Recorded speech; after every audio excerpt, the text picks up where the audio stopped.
You are listening to the Bases Juiced podcast with John Source and Brian Goudsworth. And happy Memorial Day weekend to everybody. Welcome back to the Bases Juiced podcast here. John Source, or Johnny Baseball, along with Brian Goudsworth here on May 29th, 2016. Memorial Day's tomorrow, so happy Memorial Day weekend to everybody. Last week, we opened up here with the podcast, and Brian, a lot has happened over the past week, especially yesterday here, especially with the Royals and the Mets, which we'll touch upon. Let's start, Brian, with the Mets, because that was obviously the big national game last night. The whole deal with Noah Syndergaard throwing behind Chase Utley in the third inning, in the second at-bat, 99-mile-an-hour fastball right behind him, and the umpire throws him out immediately, and, it just goes wild from there. I know you weren't, a lot of Met fans were not happy with the decision to throw him out immediately. Talk about what went through your mind when you were watching that. Well, I think everyone was completely shocked when this goes down. I mean, as you said, Syndergaard fires a 99-mile-an-hour fastball behind Chase Utley. Everyone knows there's intent to it because of the history going back to last year's National League Division Series where Chase Utley broke Ruben Tejada's leg on a slide into second base. So we know it's intentional, first and foremost. But for the umpire to throw Syndergaard out of the game in that spot without any prior warning was completely ridiculous, and I think shocked everybody. I mean, everyone in the crowd was shocked, everyone watching on TV, even the announcers. Joe Buck was like, and they were talking with Doc Gooden in the booth because the Mets are honoring the '86 team, of course, this being the 30-year anniversary, and Joe Buck just goes, "Did they just throw him out of the game?" He's like, "That's just ridiculous," and it was. And, I mean, there's a lot at stake here. First of all, it made a lot less of a chance for the Mets to win this game that they didn't have Syndergaard in the game, out in the third inning, and they had to go to Logan Verrett in long relief. But just not to have a warning there did not make any sense. I mean, before you throw someone out of the game, both benches have to be warned. That's always baseball 101. It's baseball protocol. So I think it shocked everybody, and obviously it went on to be a very poor night for the Mets after Syndergaard exits. Chase Utley got the last laugh, as he always seems to, with 2 home runs, including a grand slam. He's driven in 9 runs in the first 2 games of the series, and the Dodgers get themselves a 9-1 win last night. Very frustrating, disappointing, any of those words you want to use to describe the scene at Citi Field yesterday. Like you mentioned, Chase Utley, it's 2 home runs, including a grand slam, and I mean, this guy's just done it for years. I mean, even before the whole thing with the Utley slide last season, going back to his days with the Phillies, going back to Shea Stadium, I mean, he's done this for years with this team. He just finds a way to always, get the better of the Mets year after year, every day. Like you said, all those RBIs he's had so far in the series. And the night before, too, Friday night, the Mets are up 5-1 going to the 9th inning. Familia comes in a non-save situation. Dodgers load up the bases after they scored 1 run, and Utley clears them to tie the game before Granderson hits a walk-off homer in the bottom of the 9th. So, I mean, he has just had his way with the Mets all weekend so far. That's right. I mean, he's just has been such a clutch player throughout his career. Well, I mean, last year, before the trade to the Dodgers, he looked like he was on his way out of baseball. I mean, he could not hit a lick with Philly. He goes to the Dodgers, just did not have a good year all around last season. And this year, he's actually picked it up. I mean, he's playing almost every day. He's hitting over .290. And, of course, any site, as we've been talking about, is seeing the Mets gets him to play his A game. So it certainly has come out. 9 runs on 14 hits for the Dodgers. In that game yesterday, the Mets 1 run on 3 hits. They wrap up the series tonight on Sunday Night Baseball. And they get Clayton Kershaw, which I think we should spend a moment on that here while we're talking about this series. Clayton Kershaw, what he's doing right now is legendary stuff that we're seeing. I mean, it seems like when he doesn't throw a shutout, it's like a surprise at this point. He comes off a shutout in his last start against the Cincinnati Reds. He already shut out the Mets once this year when the 2 teams played at Dodger Stadium. I mean, we're looking at one of the all-time great pitchers right here that the Mets are going to see tonight. He's 28 years old. We know what he's done in his career, but, I mean, this season he's 7-1 with a 1.48 ERA. 95 strikeouts in 79 innings, and he has 5 walks. 5 walks. Insane. I mean, it's unbelievable. And look at the National League, first of all. Who's going to start the All-Star game for the National League? Yeah, this guy, you got Jake Arrieta, you got Noah Syndergaard, Terry Collins makes the call there, Right. managing the National League.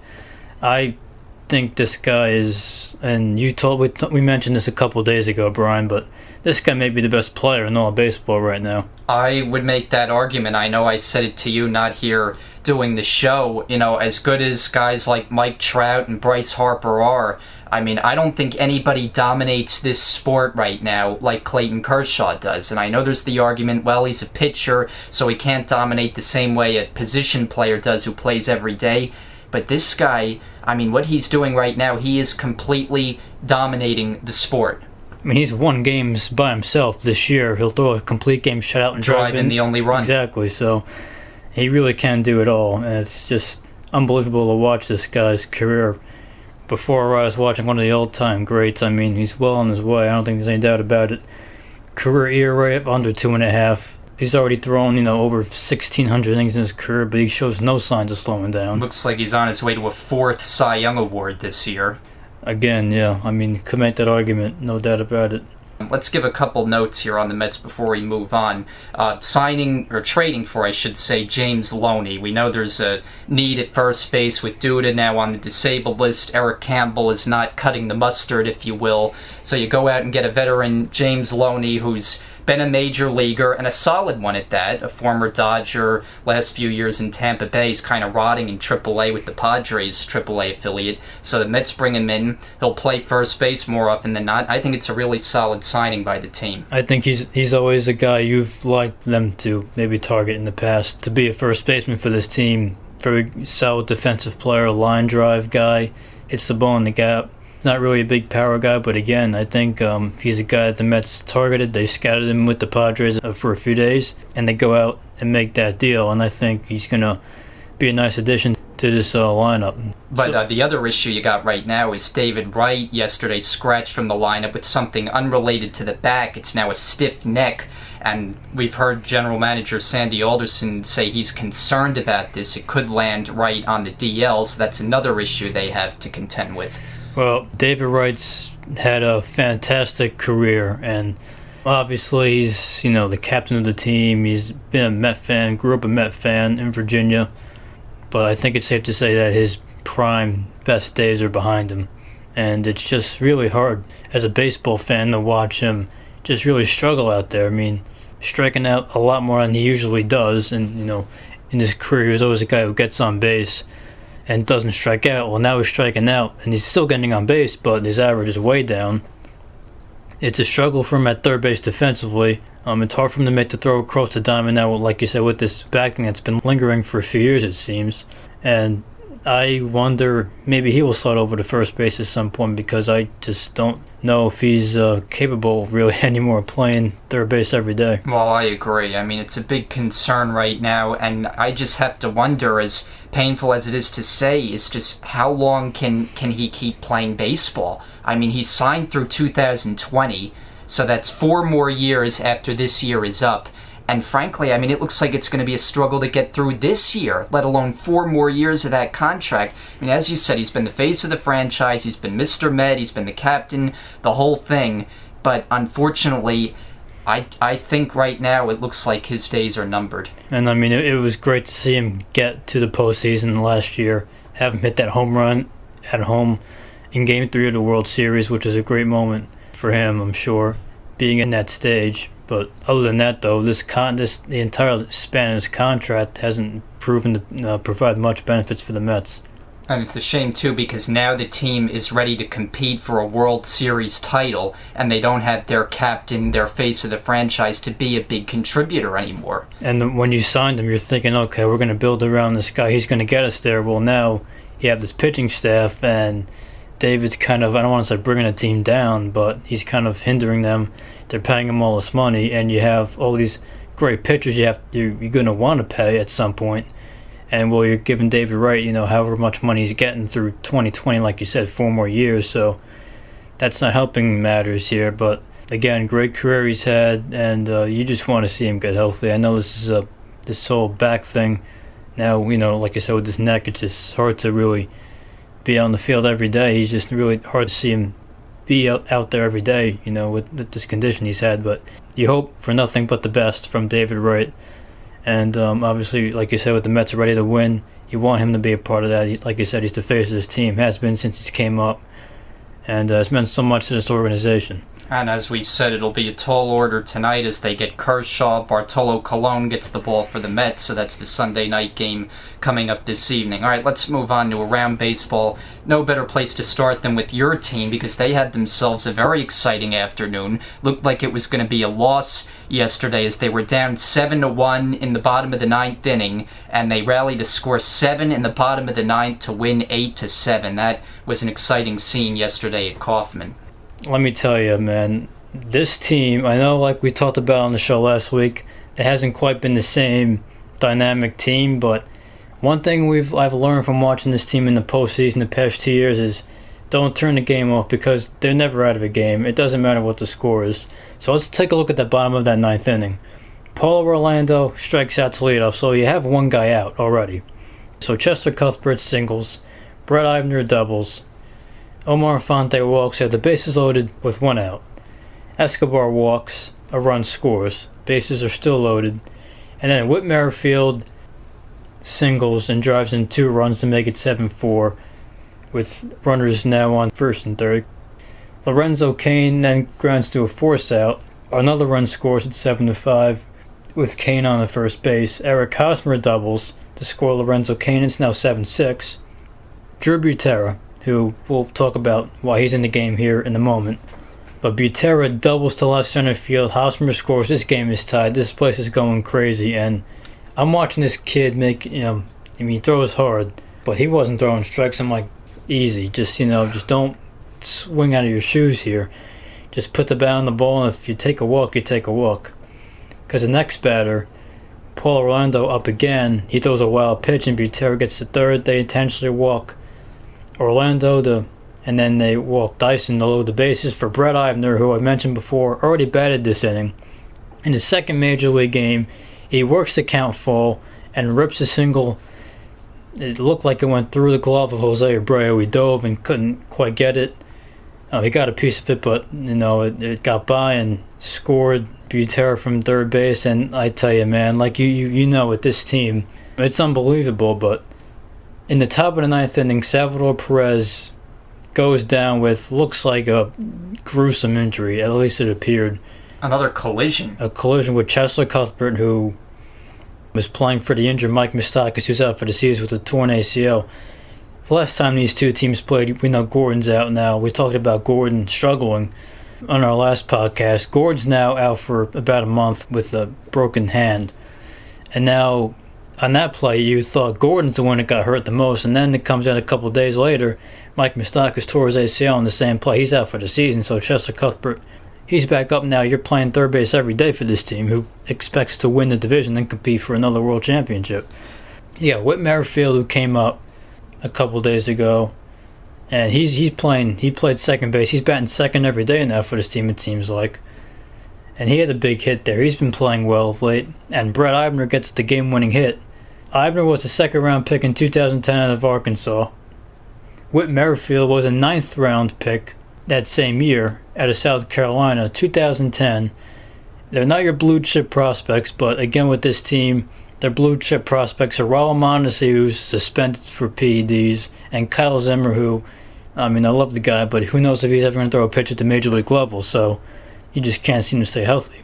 Yeah, and this was a game yesterday very much reminiscent of what you saw a lot of last year, that kind of never say die attitude with this team. Earlier this year, that's a game that they go down quickly. They were kind of struggling there for a while, first couple months of the season, to score runs. And, their record was under 500 for a good portion there. But now they got themselves 4 games over. They're quickly closing ground here on the first place White Sox. They're in a virtual tie right now. So if the Royals win today, they'll have first place. They got Volquez on the mound. Of course, you're going up against Chris Sale, who at one time we thought was going to pitch against the Mets tomorrow on Memorial Day, but he does get the assignment this afternoon. But a very good win for the Royals to score 7 runs there in the ninth, come from behind, get themselves a win, and they're feeling very good about themselves right now. Yeah, well, like we were saying, this team, not your blue chip prospects, but guys who are going to come up and look, we are going to need you to, contribute to this team, and so far they've been doing that. And I think it's going to be guys like this, that if the Royals are going to get back to where they were, each of these past 2 years, you're going to need your guys, Eibner and Merrifield are both 27 years old. They both, they're college guys. They've had their ups and downs in the, in the minor leagues. Eibner's had a ton of injuries, it seems. And I'm glad to see these guys get a look. And Cuthbert's a guy who seems like he's been around forever. He's only 23, but he's going to have to be, a serviceable guy. He's been great defensively so far. And this was the greatest regular season comeback in franchise history. They come back, score 7 runs. And an interesting statistic I have here, all the incredible wins that they've had these past 2 years in the postseason, the Royals' win probability in all their wins. Last year, World Series Game 1, Alex Gordon hits the home run. In Game 1 to tie the game, they had a 9.9% chance to win that game. ALCS Game 2 against the Blue Jays, when they scored 5 runs in the bottom of the 7th inning, 8.8% chance to win that game. World Series Game 5 with Harvey dominating like he was last year, 4.4% chance to win that game. The wild card game of 2014, 2.9% chance. Game 4 of the ALDS last year in Houston had a 1.6% chance. And yesterday's game, down 6 runs with 1 out in the bottom of the 9th inning, 0.1% chance. So it just goes to show with this team, they don't quit. I mean, it's just simple as that. They don't quit. And it's a lot of fun to be a fan, which I am. I'm not going to deny that. Because for all the losing years and suffering I've been through for a long time, and a lot of these fans have been through for a long time, it's a fun team to watch. Yep, so the Royals get the win. The Mets we talked about with the 9-1 loss. Let's go around baseball, and a good place to start is the game in Texas last night, and that's because it was the return of Yu Darvish, and he had a very successful return to the mound, had not thrown a pitch since 2014 on a major league mound, and he comes and pitches against a good team, the Pirates. Rangers win 5-2. Darvish goes 5 good innings, and I'll tell you what, this is a big X factor. The Rangers are a contending team, as we know, this year. They are 7 games over 500. But if you put now a healthy Darvish atop that rotation with Cole Hamels, who's had a very good year so far, this Texas team is legit, and they could make a lot of noise come October. Well, Hamels has been excellent for Texas this year, and like you said, it's been a long time since Yu Darvish has been on the mound in the big league level, and I couldn't agree more. This is a very, very good team, and that's a great 1-2 punch. If you can get Darvish, he goes 5 innings yesterday. He looked good, and against a very good Pirates team. This is a team in Texas that seems, to me at least, that gets overlooked by a lot of people. They're a very, very good team.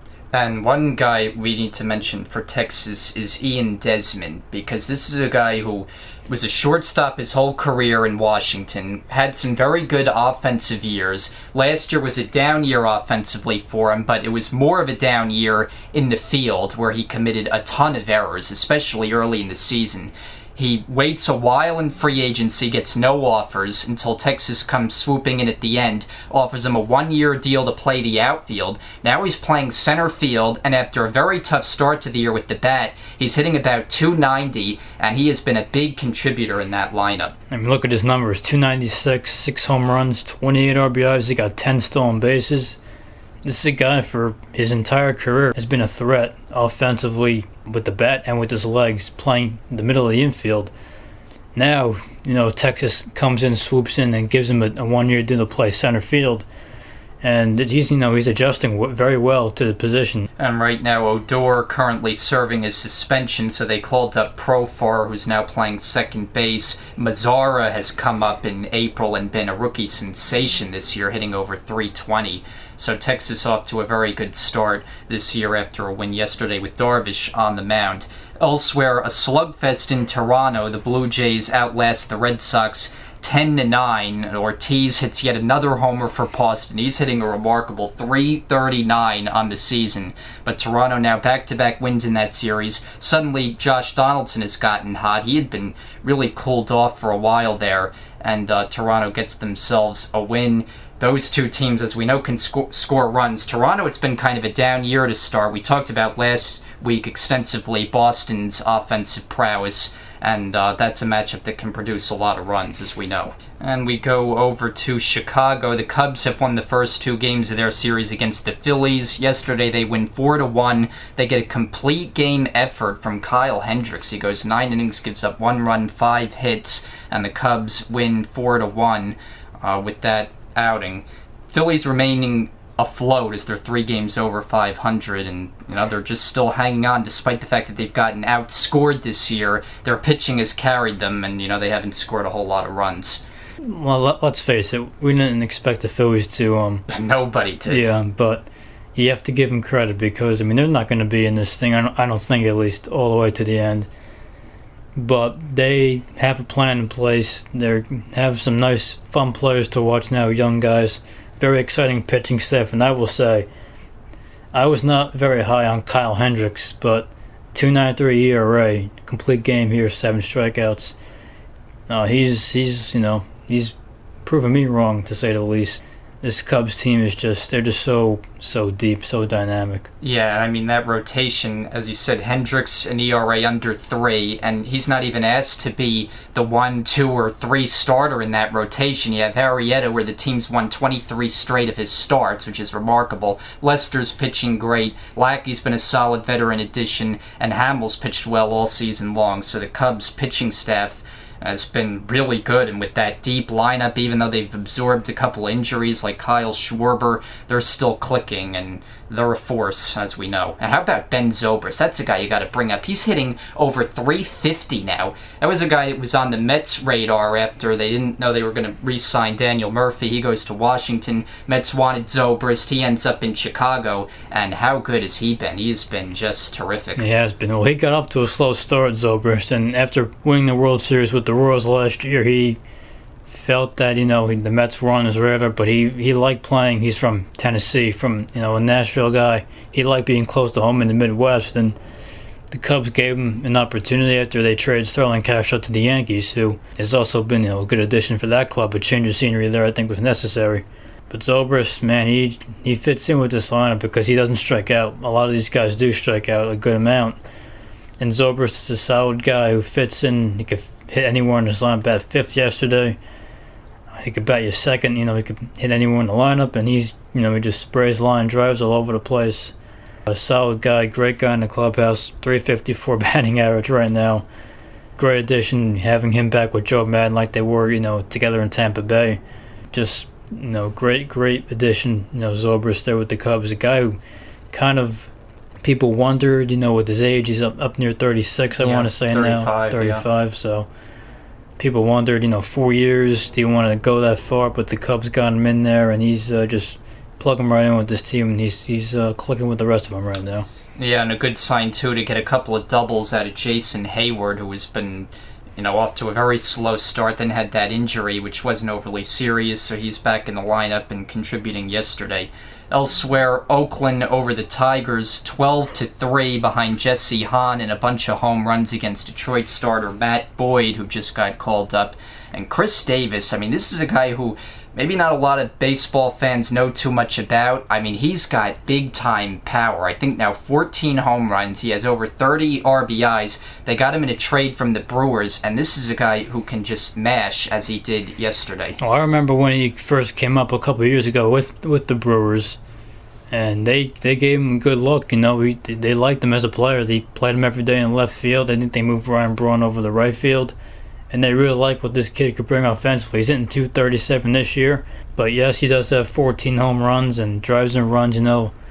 Billy Beane, likes his offensive production there. And I got to say, Billy Butler, 2 for 3 yesterday, double, going deep for the first time this year. I don't know what happened with this guy. I really don't. But That's a mystery. That's really is one of the great mysteries. He just... he's playing first base yesterday, but this guy was an all-star 3 years ago with 29 home runs. And a guy who would always at least hit you 285, had a couple of years where he hit over 300 even, and he's just vanished. Career 290 hitter before going to Oakland last season, and I don't know what happened. Now he's a part-time player. Yeah. Yeah, in the first game of that series on Friday night, Detroit got a great outing out of the former Met prospect Michael Fulmer, who went into the 9th inning. It was his best start. He easily of his first 5 or 6 that he's made. And so if they can get him going, we know Detroit needs a boost in that starting rotation. Verlander's throwing the ball pretty well right now, but Vollmer could be a nice addition there as well. I mean, no, the Cespedes trade, Mets fans are not going to, complain about that right now, but I do like, I said when they made that trade, I like Vollmer in this return here for Detroit. He's going to be a guy in this rotation going forward, not a top of the rotation kind of guy, but he could settle in nicely in the mid part of a rotation and give you a good amount of innings. And continuing with yesterday's action, the Indians beat the Orioles 11-4 behind Danny Salazar, who improves to 5-3 with a 2.39. We talked about the Orioles last week, so let's talk Indians today. And this is a team that's kind of underrated. They're 5 games over 500. I've kind of been of the opinion this pitching staff gets a little bit too much credit. Right now Carlos Carrasco's on the DL. Kluber, we know, has already won a Cy Young, so he's proven himself. But Salazar this year is sort of coming into his own as a guy who's a really solid number 2 or even 1A kind of pitcher to Corey Kluber. And this Indians team, Lindor in the lineup has become a star already in his second season. And they've done a very nice job there for Terry Francona. Yeah, well, Lindor is a lot of fun to watch. Excellent player, both sides of the ball. I think Salazar is their best pitcher. I really like Salazar. I can kind of see what you're saying with this pitching staff generally being overrated. I mean, guys like Trevor Bauer, Josh Tomlin, they're okay. They're not, guys who are going to contend for a Cy Young. But I think the big thing with this team is, like you mentioned, Kluber's already won a Cy Young award. Like I said, I think Salazar is their best pitcher, but they got to get, these top 2 guys here kind of going at the same time. Because, yes, this team can. I think this is the second best team in this division. I still think Kansas City's number 1. Another big reason is because of Lindor, like I mentioned, and Terry Francona is, a big influence on these guys. I think this is a pretty good team.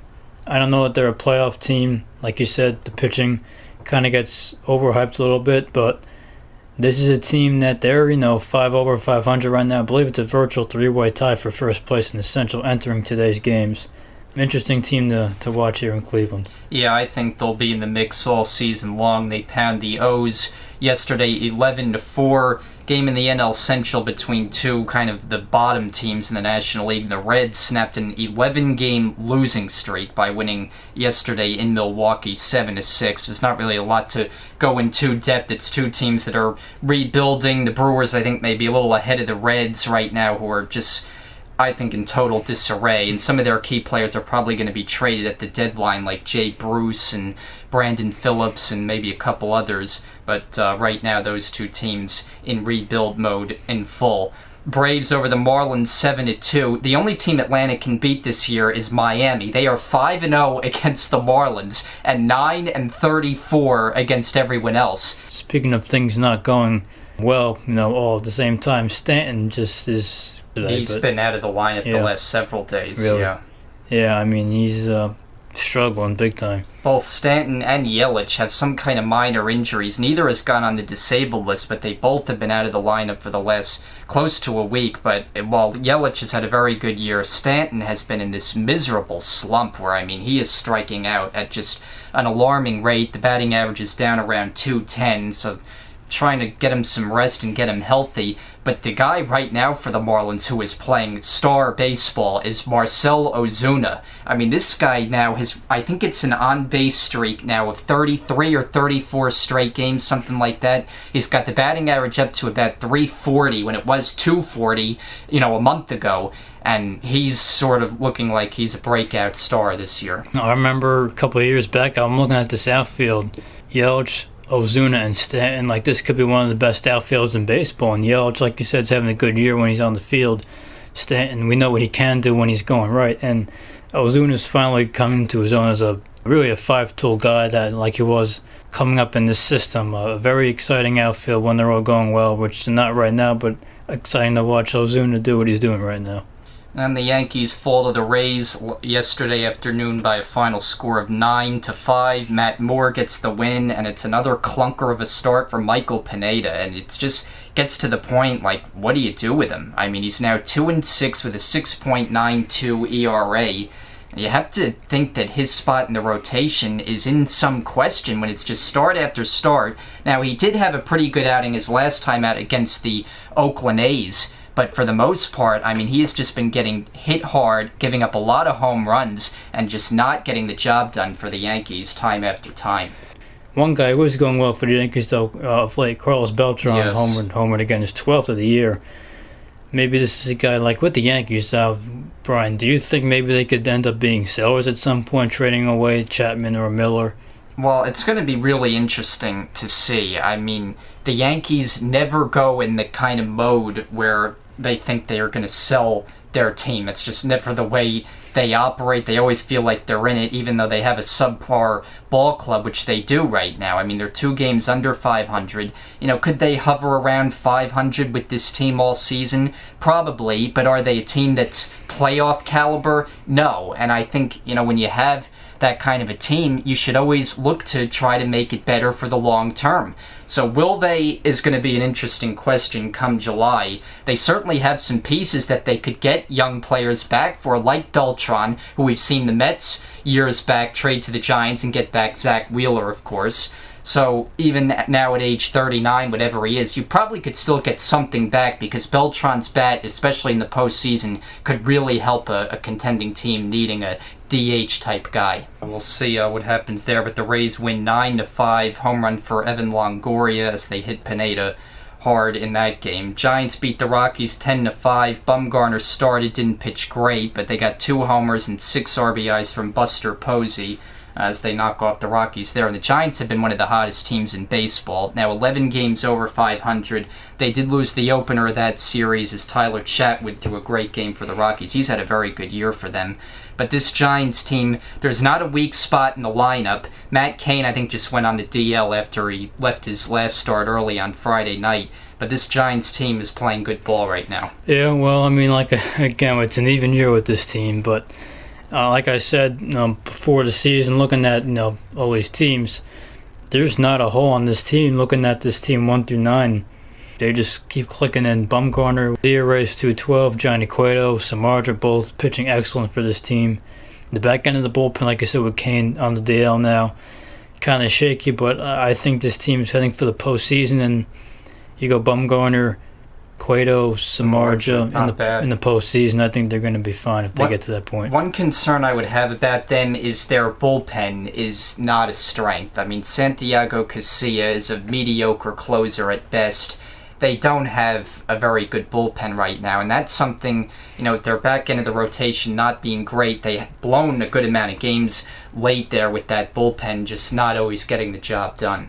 Well, one thing that they did have in 2014 and in the other 2 years that they won the World Series is a great bullpen, yes. Which, like you Back said, when Brian Wilson was dominant closer. Right, Brian Wilson, Jeremy Affeldt, Javier Lopez came in that Game 7 and could always bring Bumgarner out of the bullpen if you need him to, right. But they seem like they churn different guys out every year in that bullpen. And the Astros beat the Angels 4-2, and the good development there for Houston was they finally got a good outing from Dallas Keuchel, and boy, was that ever needed. I mean, he had really been struggling. The ERA was over 6. This is a guy who won the Cy Young Award last year. Now, the Angels, as we know, are not a hard-hitting lineup. They've really struggled, even though they had an outburst on Friday off Mike Fiers. But for Keuchel to give him that kind of a performance, they need that going forward here with this team if they're going to have any hope. They do, and I wouldn't look too much into this. It's the Angels. I don't think they're very good at all, to be quite honest with you. But, yeah, I mean, it gives you momentum going forward. And, the bullpen guys, Neshek, Sipp, and Gregerson, getting it done there at the end. But, Keuchel, 3-6 there with the 5.58 ERA. They're going to need him to, pick it up. I mean, you can take this momentum going forward, but I wouldn't look too much into this one start against, I think, a poor Angels ball club. Yeah, he did give up back-to-back homers to Trout and Pujols. Of course, it's Trout. Who else do they have on this team? Right, who's putting together another wonderful season after what was a pretty slow start for him, but he's now got the batting average up over 320. He's hit a bunch of home runs, so he's just fine. Twins beat the Mariners 6-5. Minnesota's actually won the first 2 games of that series, including beating Felix on Friday night, but they're not the story. The story is the Mariners, who've had themselves a very nice year so far. 8 games over 500. Now, they have lost a couple players to the DL recently. The shortstop Marte, the center fielder Leonis Martin, who had been playing very well and was hitting leadoff for them. But, they made a bunch of kind of minor improvements in the offseason, whether it was Adam Lind at first base, Iannetta behind the plate, and Cano has finally had his best year so far as a Mariner. You got Nelson Cruz hitting behind him, and they've done a very nice job.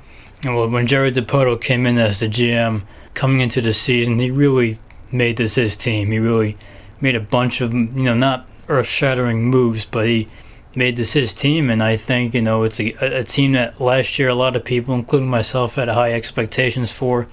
And they just couldn't hit. They fell short of that, that's for sure. But like you said, a couple things going right for them this year. Robinson Cano's having an MVP caliber year right now, but finally, seems to be the year where Taijuan Walker seems to be putting it all together. And a very good late-game bullpen as well, with Cishek, the former closer with Miami, kind of stumbled there. He's now had a good year. Vidal Nuno and some of the other guys in their bullpen have pitched very well. So Seattle, they're not overpowering by any stretch, but they're going to be in the mix all season, I think. Definitely an improved ball club from last year. On the final game from last night, Diamondbacks beat the Padres 8-7. Both of those teams struggling. Arizona had the higher expectations, and they've just had a host of issues. Greinke is pitching better, but now you got Shelby Miller on the DL. They haven't had A.J. Pollock all season. Goldschmidt hasn't gotten into a groove at all this year, and it all adds up to 7 games under 500 for Arizona. Disappointing start for them. There's no doubt about that. I mean, I thought they were going to be better than this, but one thing I want to ask you is, what do you make of this James Shields to the White Sox rumor that's out there? Yeah, I heard that yesterday. I mean, it certainly seems like they could deal him, and suddenly if the White Sox were to get him, they would have themselves a pretty formidable rotation if you put him in the 3 spot behind Sale and Quintana, and then you have Rodon. That's a pretty good first 4 with Latos kind of rounding it out. So I think that would be a good move for the White Sox if they were able to get him. I don't see the fit, really. I don't think it's a good team, and I don't think they should trade more young players for older guys. But San Diego, if they can get a deal, I think they should do it. Like, if they can get Tim Anderson, I'd do that in a heartbeat. Well, I think, beyond Shields, even some of their other guys, if they could get something for, they're a team that's not going anywhere this year. And, when you're in that position, getting young players at the deadline for some of the veterans is always a good way to go. I think they're going to make multiple moves. Like you said with Shields, maybe Andrew Kashner, if he's, proved to be healthy, maybe Solarte. A bunch of other guys. You could maybe see Derek Norris, Matt Kemp, if you can get something for him. I mean, yeah. Goes on with them, especially with their pitching staff too, but we'll see what happens there. Alright, so I guess we'll move on, give you the matchups for today and the pitching matchups. As the Red Sox and the Blue Jays, that's David Price against R.A. Dickey today in Toronto. Orioles and the Indians, rubber game in that 3-game series. It is Chris Tillman against Mike Clevenger. Yankees and the Rays, a rubber game at the Trop today. Nathan Eovaldi opposes Jake Odorizzi. Cardinals and the Nationals will wrap up their 4-game series. Nationals have Strasburg on the mound, and he has been the ace there. Definitely his best season thus far. 8-0 record, ERA under 3. Michael Wacha the ball for St. Louis. Brandon Finnegan opposes Jimmy Nelson. Reds and the Brewers in Milwaukee. Your Royals hosting the White Sox. Chris Sale against Edinson Volquez, as we've already brought up. Phillies and the Cubs, the hard-throwing Vincent Velasquez, who's been a very nice find there in the Ken Giles trade from the Astros. John Lackey, the ball for the Cubs. Pirates in Texas today, Francisco Liriano against Martin Perez, 2 left-handers. Doug Fister and Nick Tropiano as the Astros visit the Angels. Tigers and the A's this afternoon, Mike Pelfrey against Rich Hill, who has been a revelation for Oakland. 7-3 record, ERA 2.18. Twins at the Mariners, Ricky Nolasco against Taijuan Walker, who we mentioned has turned the corner this year, ERA 2.70. Drew Pomeranz and Archie Bradley, San Diego at Arizona. Bradley getting the start because of injuries in that rotation like we talked about with Shelby Miller, so a chance for him to kind of show his promise, which is yet to come from the former very highly regarded prospect. Johnny Cueto's done great work for the Giants. 7-1, 2.38 as the second starter in that rotation. He gets the ball at Coors Field against Chris Rusin. Tom Kohler and Julio Teheran, Marlins and the Braves from Turner Field. Atlanta's been abysmal, but Julio Teheran has pitched brilliantly. 1-4 record is not good because the Braves aren't good, but a 2.57, and he struck out the world. And then later on, Dodgers and the Mets, as we talked about Sunday Night Baseball, Clayton Kershaw against Bartolo Colon. Oh, the Mets will not have to face Kershaw and Chris Sale back-to-back because Sale goes today against Kansas City. So on Memorial Day for your Monday, the Mets will battle the White Sox. Instead of Sale, they'll get Jose Quintana, who will go up against Matt Harvey. So Brian, looks like they're going to pitch Harvey again. Yeah, and you just have to wonder how much longer you can keep rolling him out there when the results just aren't coming. And the last start against Washington was not pretty. He gave up 3 home runs, including back-to-back. The ERA is now over 6. He's 3-7. Clearly his confidence is shot, but they feel the best decision is to keep running him out there and hope that breaks his slump. We'll see tomorrow. As you said, it's going to be a tough matchup on Memorial Day. Quintana is an underrated pitcher for the White Sox, and so we'll see what tomorrow brings. And Quintana's always been very, very good for the White Sox. Another left-hander the Mets will have to face tomorrow, in addition to Kershaw today. Moving forward now with your Memorial Day games. San Francisco battling with Atlanta, Jeff Samardzija against Mike Foltynewicz.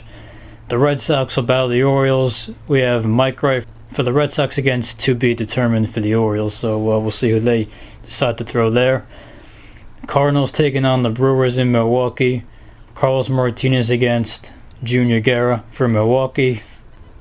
Twins battling the A's in Oakland. Irvin Santana gets the ball for Minnesota against Kendall Graveman for Oakland.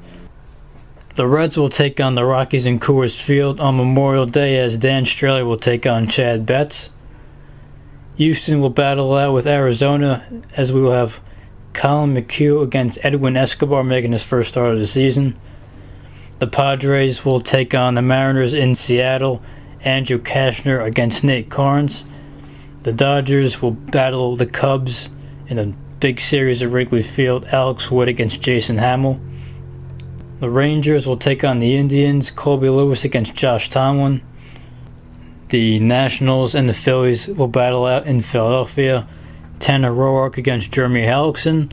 The Yankees battle the Blue Jays, Ivan Nova against Marco Estrada. Jeff Locke gets the ball for Pittsburgh in Miami as they take on the Marlins, Justin Nicolino. The Royals will take on the Rays at home in Kansas City. It will be Matt Andrees against Ian Kennedy.